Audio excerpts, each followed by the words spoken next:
Sir இப்போ ஒரு 10 நாளைக்கு முன்னாடி தான் நம்ம சவுக்கு சங்கர் அவரை பற்றி நிறைய விஷயங்கள் நீங்கள் வந்து சொன்னீங்க. இன்னைக்கு அதிரடியாக கைது பண்ணியிருக்காங்க. நான் கதவு திறக்கல, வழக்கறிஞர்கள் வரட்டும்னு சொல்லிட்டு வெயிட் பண்ணிட்டு இருக்கேன். உடனே தரங்க அப்படின்னு சொல்லிட்டு சொல்லியிருக்கிறாங்க. ஒரு பர்பஸாக வந்து என் பேரில் வந்து இவங்க என்னை வந்து குறிக்கோள் வச்சு என்னை டார்கெட் பண்ணி என்னை இது பண்ணுறாங்க அப்படின்னு அவரும் தொடர்ந்து சொல்லிட்டு இருக்காரு. அவரோட மட்டும் இல்லாமல் அவரோட டீம் இன்னைக்கு சனிக்கிழமை ஹைகோர்ட் லீவாக இருக்க நாளில் பார்த்து கைது பண்ண வந்திருக்காங்க. ஊடகம் என்பது ஜனநாயகத்தின் 4வது தூண். அது எல்லாத்துக்கும் தெரியும், நான் சொல்ல வேண்டியது. எனக்கு தெரிந்து சென்னையில் ஒரு 100க்கும் மேற்பட்ட போலி பத்திரிகையாளர் சங்கங்கள் இயங்குகிறது. மெரினா பீச்சில் சுண்டல் விற்கிறவன் அது தவறில்லை, உழைக்கிறான். முறுக்கு விற்கிறவன், மீன் விற்பவர்கள், இப்படி பல பேரை உறுப்பினராக்கியது யாருன்னு கேட்டிங்கன்னா மறைந்த ரவீந்திர தாஸ். சன் தொலைக்காட்சியில், கலைஞர் தொலைக்காட்சி வேலை பார்க்குறவங்கெல்லாம் எதை எடுக்கக்கூடாது, ஆளுங்கட்சி ஊழலை எடுக்கக்கூடாது, ஆளுங்கட்சி மந்திரி பற்றி அதில் பேசக்கூடாது, எழுதக்கூடாது. இதில் அந்தந்த பத்திரிகைக்கான ஒரு தர்மம் அப்படின்றது தர்மம் அல்ல, அதுக்கு பேர் காரி துப்பணும். அதுக்கு பேர தர்மம் இல்லைம்மா. அம்மா, தர்மங்கிற வார்த்தையை அசிங்கப்படுத்துறீங்க. இந்த பக்கம் கையனுக்கு, இந்த பக்கம் கையை வாங்கி பையன் நப்பி சோப்பன் நப்பி அதுக்கு பொய்ய சொல்றது பேர தர்மம். இந்த சவுக்கு இப்போ ஊடக அடியாள். யார் காசு கொடுத்து எந்த செய்தி போட சொன்னாலும் செய்வார். நீங்க மாலதி மீது பிசிஆர் வழக்கு பாய போகிறது. அவர் உள்ள கூப்பிட்டு ஆபீஸ்க்குள்ள போட்டு அடிதடிலாம் நடந்திருக்கு. ஆமா, அடிச்சு உதச்சு ஏதோ பண்ணிருக்காங்க. அதெல்லாம் உண்மையாவே நடந்திருக்கும். அது உண்மையா பொய்யான முடிவு போலீஸ் இல்ல, நீதிமன்றம். நான் என்னுடைய வழக்கறிஞர்கள் வந்தால் தான் திறப்பேன்னு சொல்லி காவல்துறை என்ன பண்ணுதுன்னு ஒரு 6 ட்ரெயினை பறக்க விடுறாரு. பார்த்தீங்களா?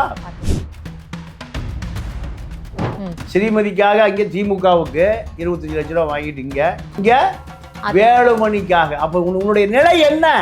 அவருடைய அந்த புறத்தை சென்றவர்களெல்லாம் பணி உயர்வு அப்படின்னா அது ஒரு கல்நெஞ்சக்காரன், ஒரு கொடூரக்காரன் கூட அந்த வார்த்தையை பயன்படுத்துவான். இப்போ இந்த வழக்கில் உண்மை தன்மை என்னன்னு நம்ம ஆராய்ந்து பார்த்தால், பெற்ற தாய் புள்ள வேணும்னு சொல்லுவாளா, பணம் வேணும்னு சொல்லுவாளா?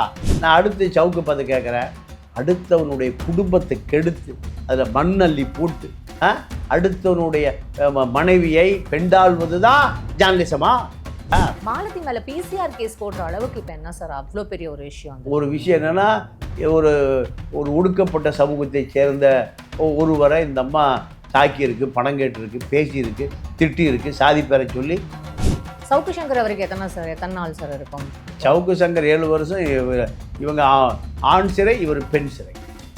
ஏன்னா என்கிட்டே இப்போ நிறைய பேர் சொல்கிறான், எனக்கு நைட்டு 10 மணி 11 தூங்கும்போது உன் வீடியோ போட்டு தூங்கிடுவேன். ஆடா பாவி, நான் தாலாட்டு ஆடாட பாடுறேன்.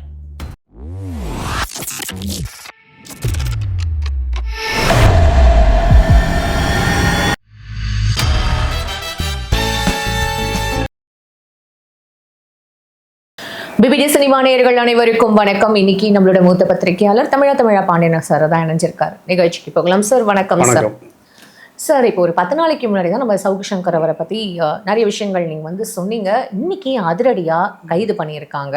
அதுவும் இல்லை, நான் கதவு திறக்க மாட்டேன் அப்படின்னு சொல்லிட்டு காவல்துறையினர் எங்கள் லாயர்ஸ் வரணும்னு சொல்லிட்டு வெயிட் பண்ண இந்த தருணத்தில் உள்ளே போய் அதிரடியாக கைது செய்கிற அளவுக்கு அப்படி என்ன சார் இது? ஒவ்வொரு வாட்டியும் அவர் பேரில் ஒரு பர்பஸாக வந்து என் பேரில் வந்து இவங்க என்னை வந்து குறிக்கோள் வச்சு என்னை டார்கெட் பண்ணி என்னை இது பண்ணுறாங்க அப்படின்னு அவரும் தொடர்ந்து சொல்லிட்டு இருக்காரு. அவரோட மட்டும் இல்லாமல் அவரோட டீம் மாலதி, அப்புறம் இந்த எக்ஸ்டெண்டட் டீம்னு சொல்லிட்டு எல்லாரையுமே இந்த மாதிரியான கைது பண்ணியிருக்காங்களே சார், இதை பற்றி என்ன தகவல் நீங்கள் சொல்லணும்?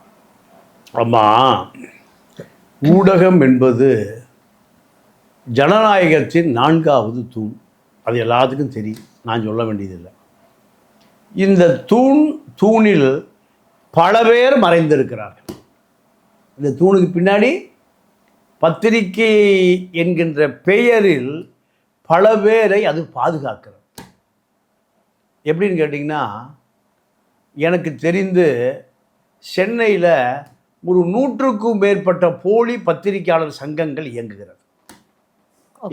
எவ்வளோ சங்கம்? 100க்கும் மேற்பட்ட சங்கங்கள். அவன் எவனுமே பத்திரிகையாளர் இல்லை, ஆனால் பத்திரிகை பெயரில் ஒரு சங்கத்தை ரிஜிஸ்டர் பண்ணி வச்சுக்கிறது. 5000 ரூபா ஒரு ரிஜிஸ்ட்ரேஷன் பண்ணி வச்ச சங்கம். 7 பேர், தலைவர், செயலாளர், பொதுச் செயலாளர், துணைத் தலைவர், பொருளாளர்னு ஒரு 7 பேர் இருந்தால் ஒரு சங்கத்தை ரிஜிஸ்டர் பண்ணிடலாம். பண்ணிட்டு 5000 ரூபா உறுப்பினர் சேருவதற்கு. நீங்கள் மெரினா பீச்சில் சுண்டல் விற்கிறவன் அது தவறில்லை, உழைக்கிறான். முறுக்கு விற்கிறவன், மீன் விற்பவர்கள், இப்படி பல பேரை உறுப்பினர் ஆக்கியது யாருன்னு கேட்டிங்கன்னா மறைந்த ரவீந்திர தாஸ்.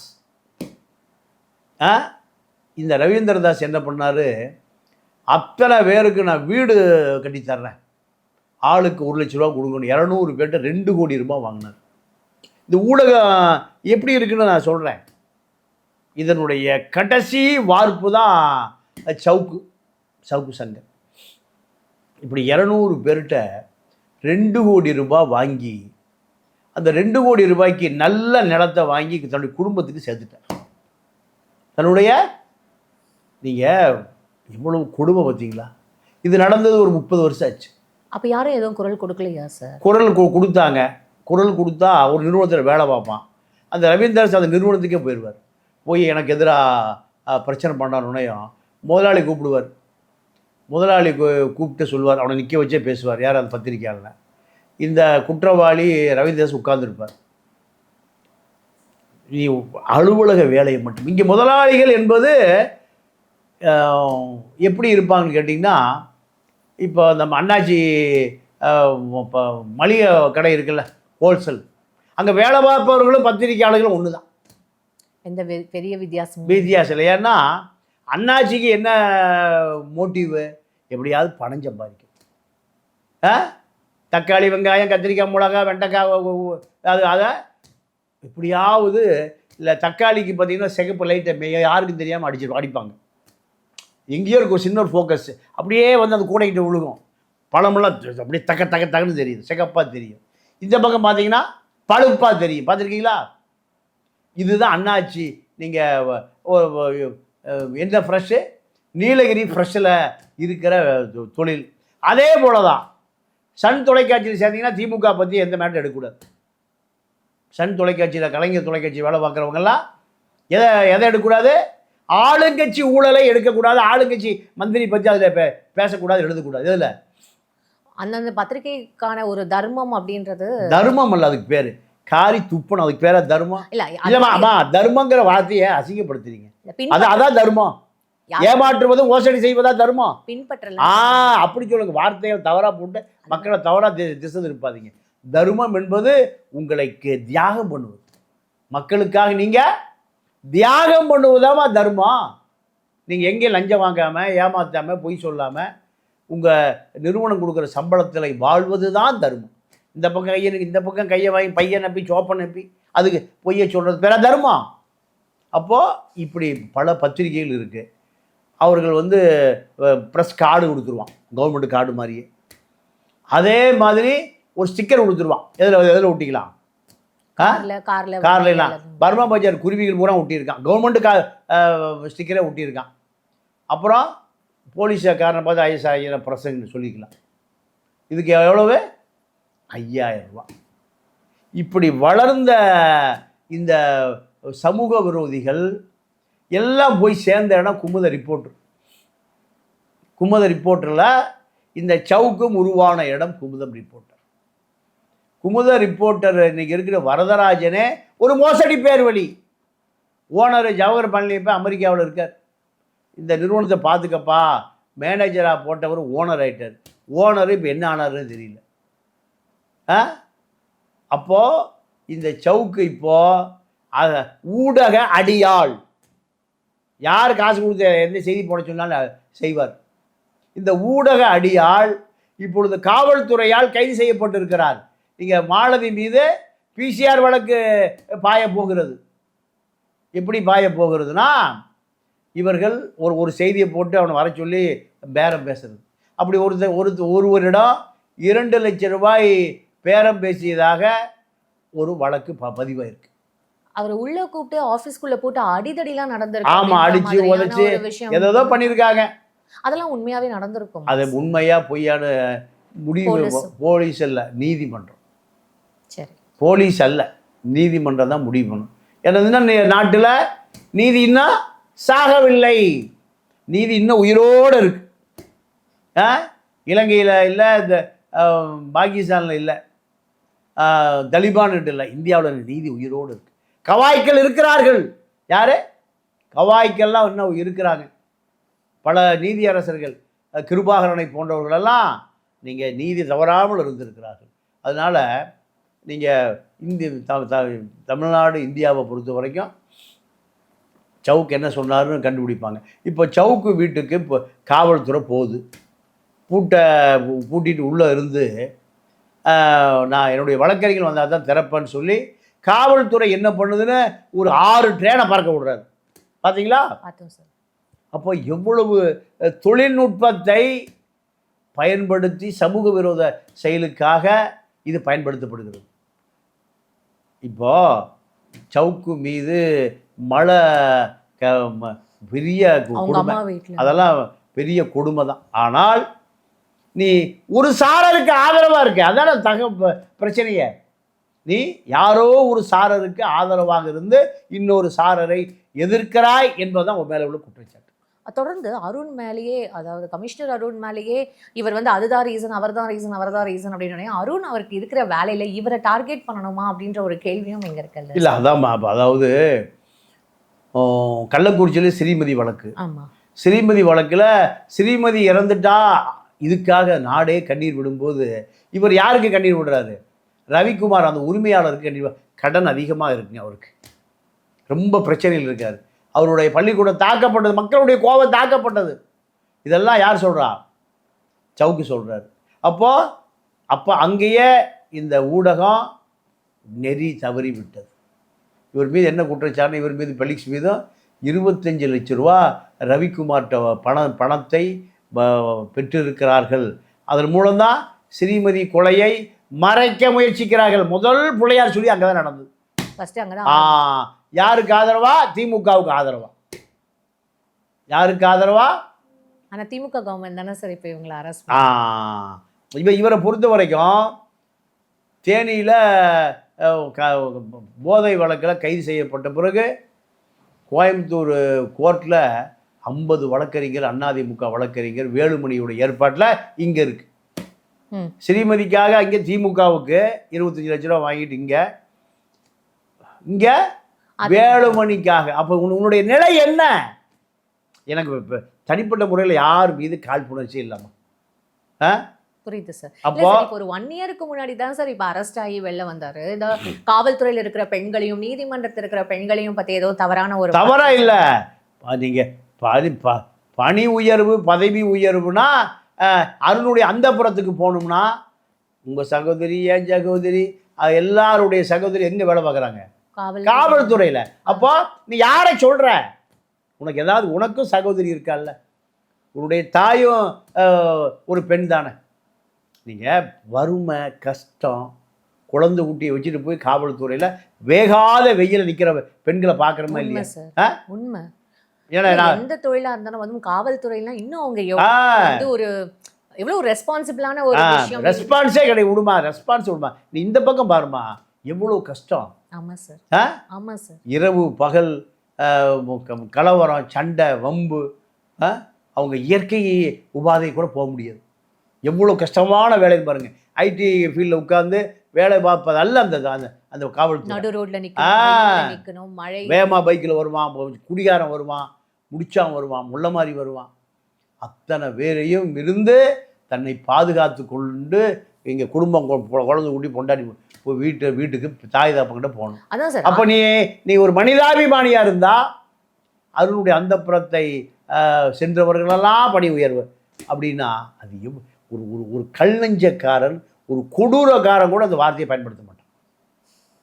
இதுதான் இப்போ ஊடகத்தில் இந்த ஒரு சமூக விரோத செயலுக்கு ஆதரவாகவோ அல்ல சமூக விரோதிகளுக்காகவோ நீ இருப்பதினால்தான் காவல்துறை உன் மீது அடிக்கடி பாயுது. எம் மீதும் பாயுது, வரதராஜன் மீதும் பாயுது, எல்லார் மீதும் பாயுது.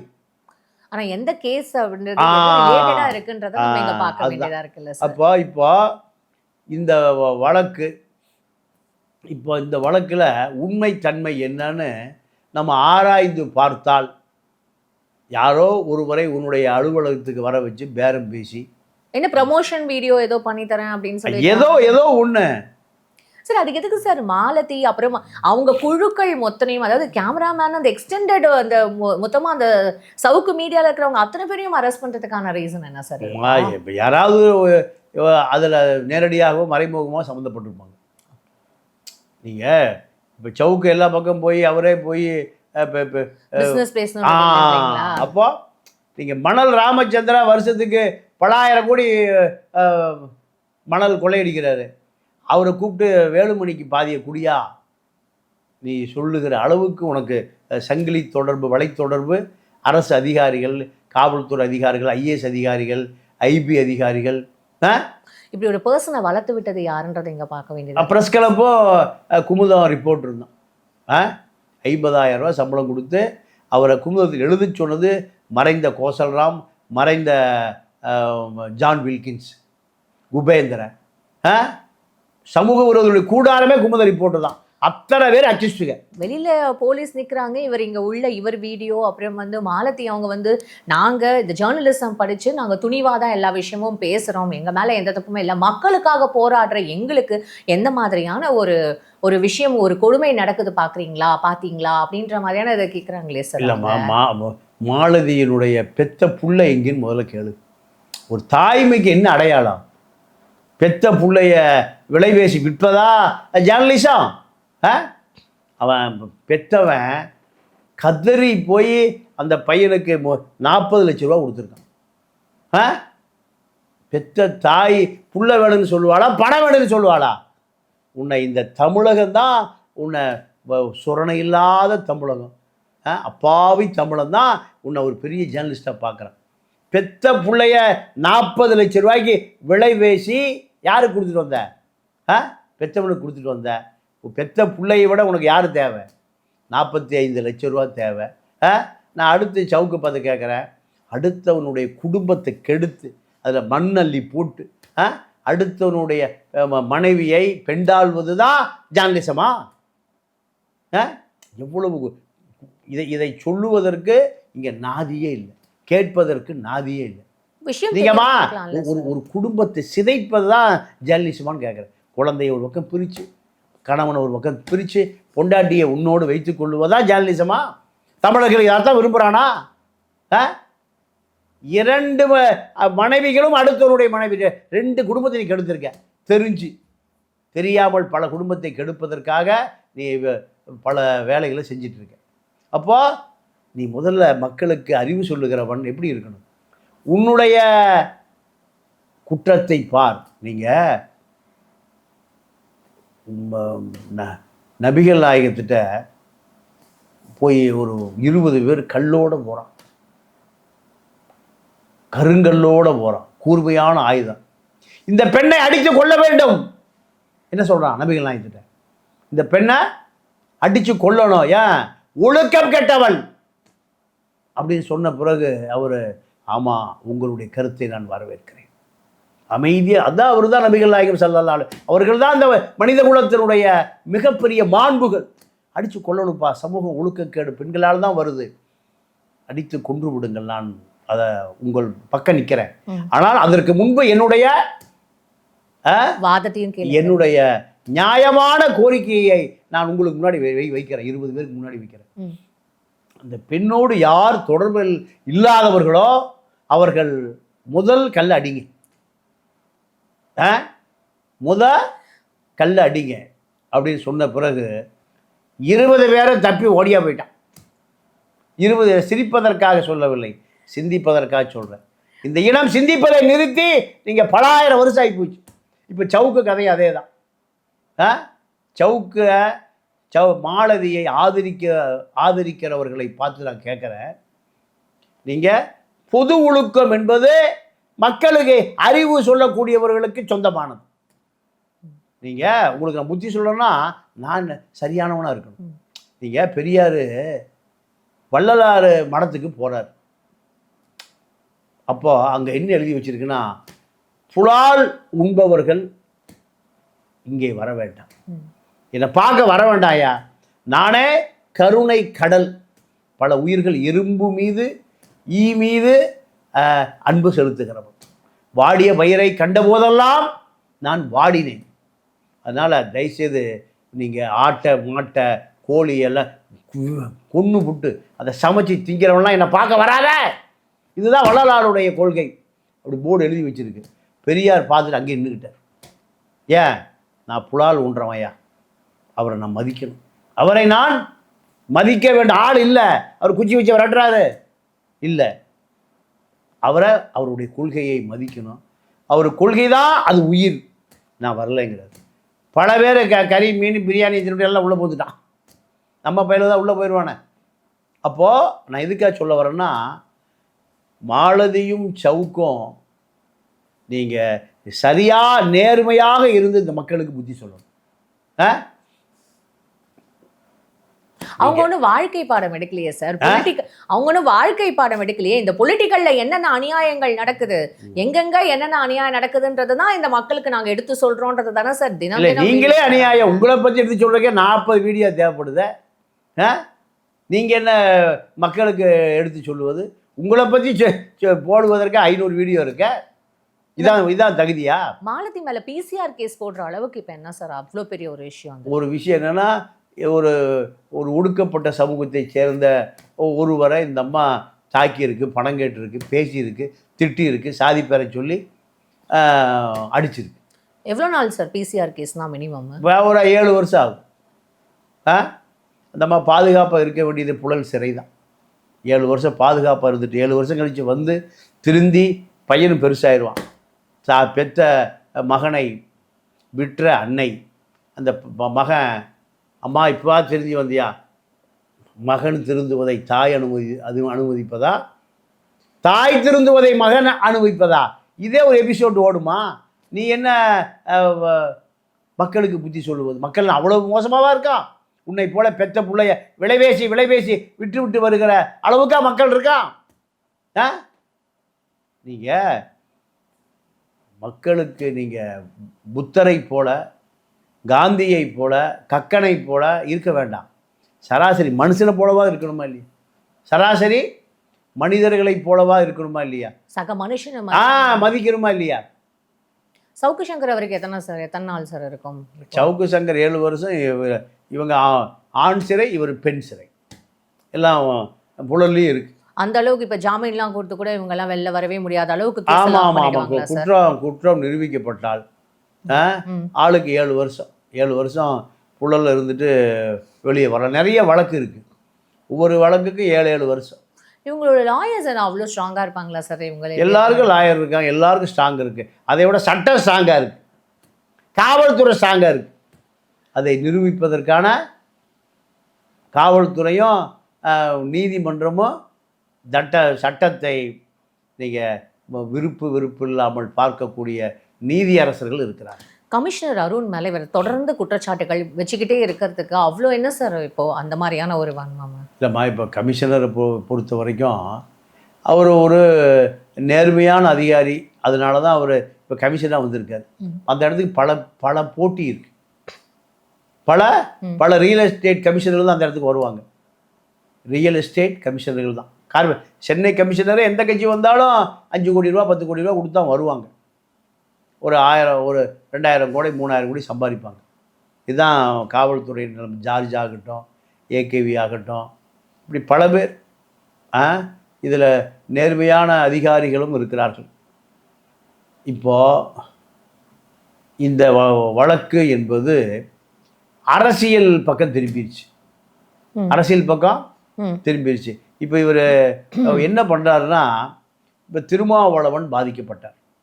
திருமாவளவனை பாஜக திட்டமிட்டு ராஜீவ் காந்தியை உருவாக்கி திருமாவளவனை வம்பு சண்டைக்கு போய் சண்டைகளுக்கு சொல்லுது. அதான் 10 நாளைக்கு முன்னாடி கூட ஒரு வீடியோ அந்த ராஜீவ் காந்தியை கூப்பிட்டு வச்சு நேர்காணல் பண்ணி என்ன நடந்தது அப்படின்னு சொல்லிட்டு ஒரு விவாதம் கூட நடந்தது இல்லை சார்?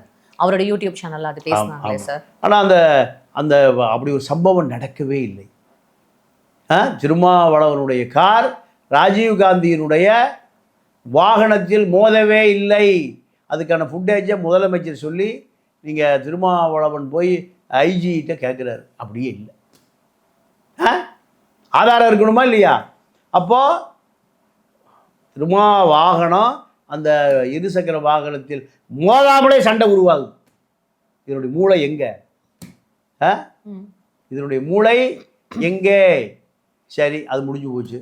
முடிந்து போன பிறகு மறுபடி ராஜீவ் காந்தி களத்தில் இறக்கப்படுகிறார். இது பின்னணியில் யாரு? சவுக்.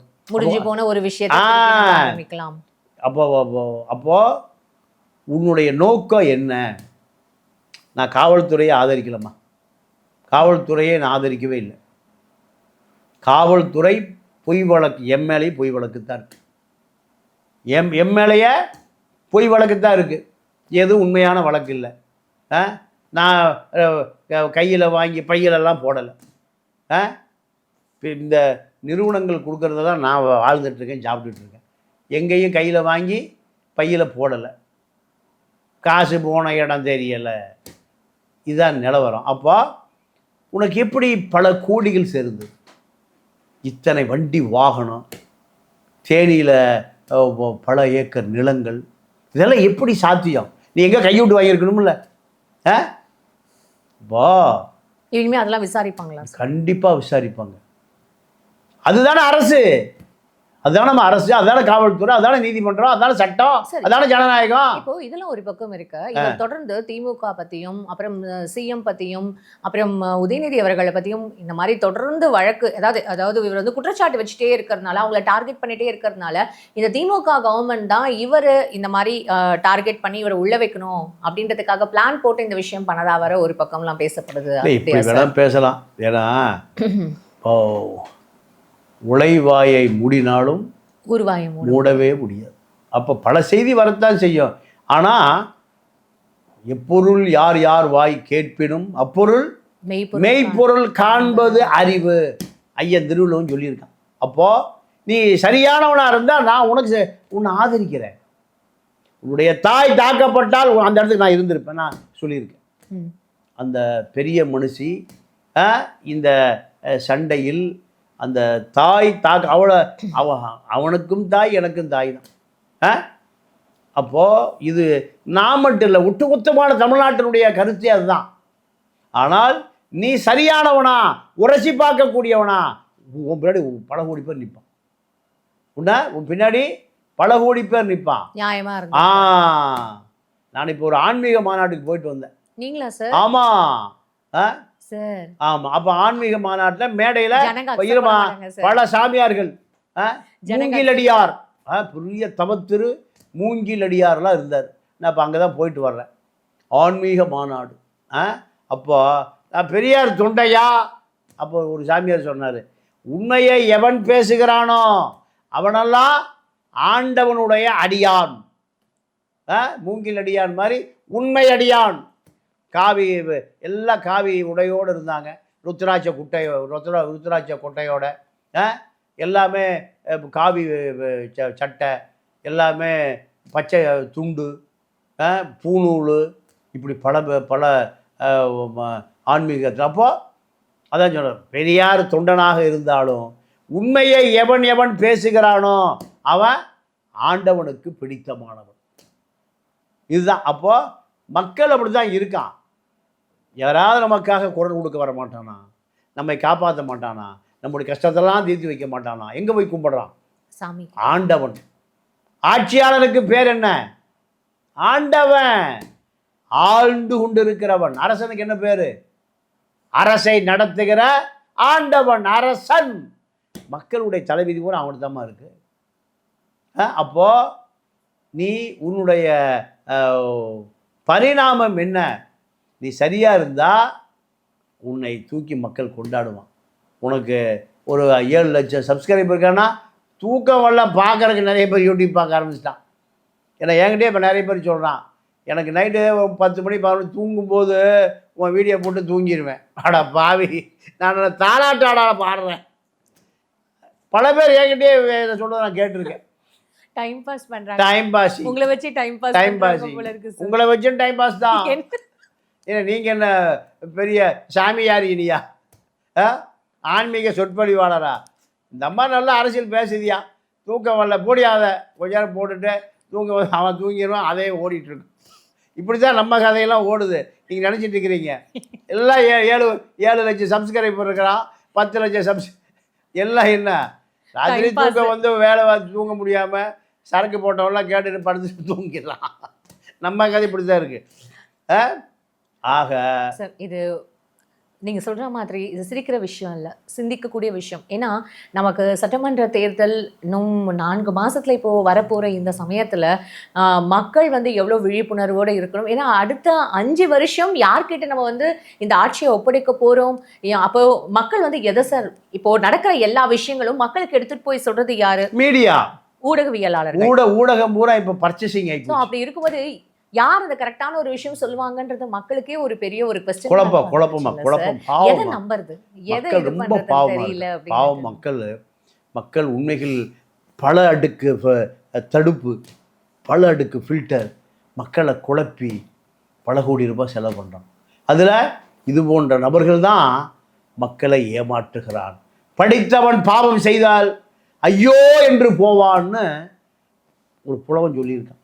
அப்போ படித்தவன் பாவமே பண்ண முடியும். படிப்பறியாதவன் காப்பாற்ற வேண்டிய பொறுப்பு உங்களுக்கு இருக்கா இல்லையா? இந்த ஊடகத்துக்கு இருக்கா இல்லையா? ஊடகமே தப்பா, மனிதன் அழுக்குப்பட்டால் கங்கையில் குளிக்கலாம், கங்கையே அழுக்கானா அவன் எங்கே போவான். இதுதான் ஊடகம் என்பது. மக்களுக்கு ஆட்சியாளர்கள், அதிகார வர்க்கம் செய்கிற அநியாயத்தை மக்களிடம் கொண்டு போய் சேர்ப்பதோ அதை தட்டி கேட்பது தான் ஊடகம். ஆனால் அயோக்கியர்களுக்கான ஆதரவாக அவர்களிடம் கையூட்டை பெற்றுக்கொண்டு அவர்களை நியாயப்படுத்துகிற நீ ஊடகவியலாளனா என்பதை மக்களுடைய தீர்ப்புக்கே நம்ம விட்டுடலாம் சார். உண்மையாவே இப்போ இந்த சௌகி சங்கர் இன்னைக்கு அரெஸ்டான ஒரு இது வந்து இன்னைக்கு கண்டிப்பா இன்னும் என்ன மாதிரியான இந்த கேஸ் மாறப்போகுது, இன்னும் என்ன மாதிரியான ஒரு விஷயங்கள் வெளில வரப்போகுது அப்படின்றத நம்ம பொறுத்திருந்து பார்க்கலாம் சார். உங்க நேரத்துக்கு ரொம்ப நன்றி. நன்றி, வணக்கம்.